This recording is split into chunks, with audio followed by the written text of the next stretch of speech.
Welcome back, everybody, for another deep dive. Today, we're going to be tackling AI, but not just the technology itself. We're going to be looking at the forces behind it, the battle for its control, and what it could mean for all of our futures. Our sources today are, well, they're really fascinating. You've shared some excerpts from a piece called "They Win, We Lose," and it takes a pretty critical look at all these questions. Yeah, this piece really, I think it raises some really important points, and it uses Sam Altman, who is the CEO of OpenAI, as like a case study to kind of explore this landscape. And he's a pretty compelling figure. I mean, his vision for AI seems to be at the center of this whole debate. Right, and you've sent us some stuff that suggests that his background really heavily influences his approach to AI. So let's examine this for a second. How might his Y Combinator experience translate to the development and control of AI? Well, I mean, that's a crucial question. Y Combinator's investment strategy is all about like rapid growth and market dominance, often starting with a very specific niche. And they've had immense success with this approach. Think about companies like Airbnb, DoorDash, Uber. So it's natural to wonder if Altman is kind of applying a similar playbook to AI. So what are your thoughts then on Altman's approach to AI, given his history with Y Combinator? Well, it's interesting to consider how that background might shape his vision. On the one hand, he talks about this potential for AI to just revolutionize productivity, Hmm. and create these massive economic benefits. He even suggests ideas like universal basic income to address potential job displacement.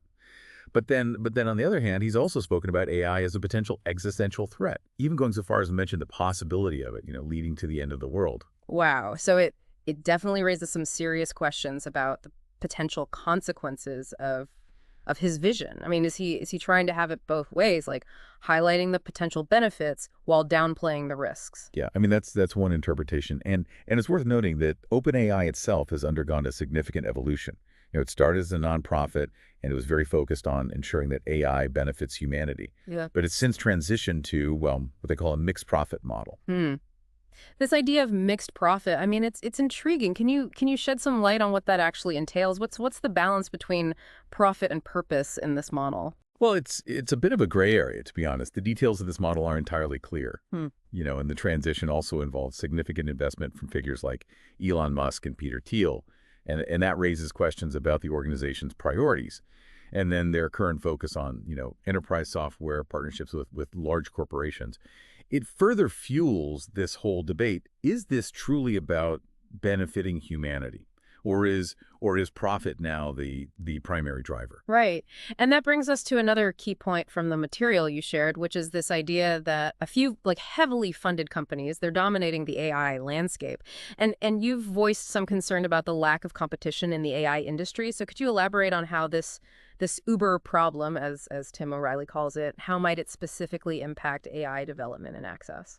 Yeah, O'Reilly, he argues that we're basically seeing a repeat of what happened with companies like Uber, this flood of capital, creating a few like dominant players that just squeeze out the competition. And if this dynamic plays out in the AI industry, we could end up with just a handful of companies controlling this incredibly powerful technology. And that raises some concerns about, who sets the agenda, who benefits, and what happens to those who are left behind. Right. It definitely paints a concerning picture. So could this lack of competition then like stifle innovation and limit the potential benefits of AI? Yeah, I mean, that's a real worry. If a few companies control the market, they control the direction of research and development. They decide what problems AI is used to solve and who gets to, access its benefits. And this lack of diversity in perspectives and approaches could lead to a very narrow and potentially, a harmful vision for the future of AI. So it seems like we're facing like a pretty crucial question here. Will AI be a force for good, benefiting, all of humanity, or will it primarily serve the interests of a select few? The material you shared draws a parallel to the electrification era. Can you elaborate on that comparison for us? Yeah, I mean, I think it's an insightful parallel. The electrification era, it was a period of immense technological disruption, not unlike what we're experiencing with AI right now. And it brought these incredible advancements, but it also led to some social and economic upheaval. Yeah, and that period saw the rise of these really powerful electric companies, kind of similar to the tech giants we're discussing today.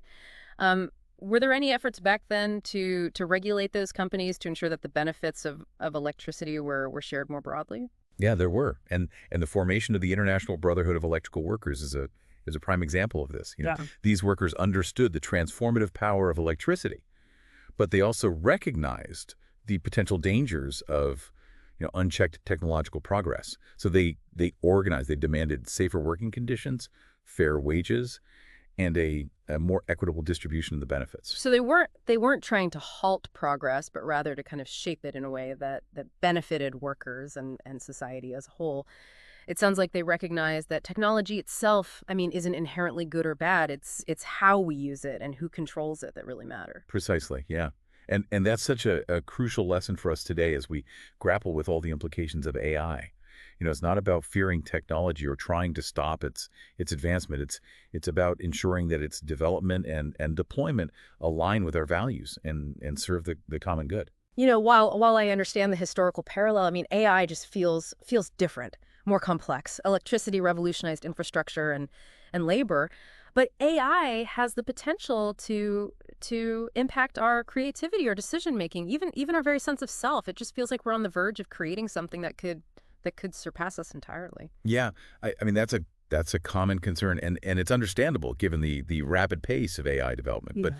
but remember, at its core, AI is still a tool, right? It's a Yeah. tool that can be used for good or for ill, depending on the intentions of those who control it. So you're kind of echoing a sentiment that's come up a lot in our conversation, which is, this question of control. Is it really as simple as ensuring we have more good guys than bad guys building and deploying AI as Sam Altman has suggested? Well, it's tempting to kind of frame it as a battle between good and evil. But it's far more nuanced than that. Focusing solely on individual intentions, it kind of ignores the systemic factors at play. The relentless pursuit of profit, the concentration of power, the lack of transparency and accountability. These are the forces shaping the development of AI, regardless of the moral compasses of the individuals involved. Yeah, I understand your point, but surely there are people within these companies who genuinely want to use AI to solve real problems to make the world a better place. Are we dismissing their efforts by focusing on these systemic issues? Yeah, not at all. I mean, individual good intentions, they're important, but they can easily get lost within a system that prioritizes, profit above all else. That's why we need strong regulations. We need ethical guidelines, and we need a more democratic approach to AI development. It's about creating a framework that incentivizes responsible behavior and prevents the potential harms that can arise from, unchecked technological advancement. So what might that framework look like in practice? Are we talking about like government interventions, stricter oversight, some kind of like global AI ethics council? What are some like concrete examples of how we can ensure that AI benefits all of humanity? Well, there are many potential avenues for action, Yeah. and it likely requires a multifaceted approach. One idea is to kind of treat AI development more like a public utility, just as we regulate essential services like electricity and water to ensure fair access and prevent monopolies. We could apply similar principles to AI. This could involve establishing clear guidelines for data usage, promoting open source development, and creating mechanisms for public oversight and accountability. Hmm. That's an interesting concept. Instead of letting a handful of tech giants control AI, we treat it as a public good, something that everyone has access to and benefits from. Are there are there other approaches that could be effective in kind of shaping the future of AI, regulating AI like a public utility? I mean, that's a fascinating concept. What other approaches could help ensure that AI benefits all of humanity? Yeah. Another critical area is data rights and privacy. Hmm. AI systems, they're trained on these massive data sets, often collected without our knowledge or consent. So strengthening, data protection laws and giving individuals more control over their personal information is essential. This includes, the right to know what data is being collected, how it's being used, and the ability to opt out. Yeah, that makes a lot of sense. AI is only as good as the data it's trained on, right? So if that data is biased or incomplete or collected unethically, I mean, the resulting AI is going to reflect those flaws. So we need to address the source if we want to, ensure positive outcomes. Absolutely. And beyond data, transparency and accountability are they're paramount. Yeah. Right now, so much of AI development happens behind closed doors with very little public scrutiny. So we need mechanisms to audit these AI systems, to understand how they work, to identify potential biases, and to hold those who create and deploy them accountable for their impact. So more openness, more public debate, more citizen involvement in kind of shaping the future of AI. It seems like this requires like a significant shift in mindset, not just from tech companies, but from society as a whole. You're hitting on a really crucial point. We need to kind of move away from this passive acceptance of technological determinism. The idea that technology is just this unstoppable force that we have no control over. The future of AI is not predetermined. It's up to us to shape it, to guide it in a direction that benefits all of humanity. Okay. Yeah, I'm starting to feel a bit more optimistic. It's not just about sitting back and waiting for the AI apocalypse.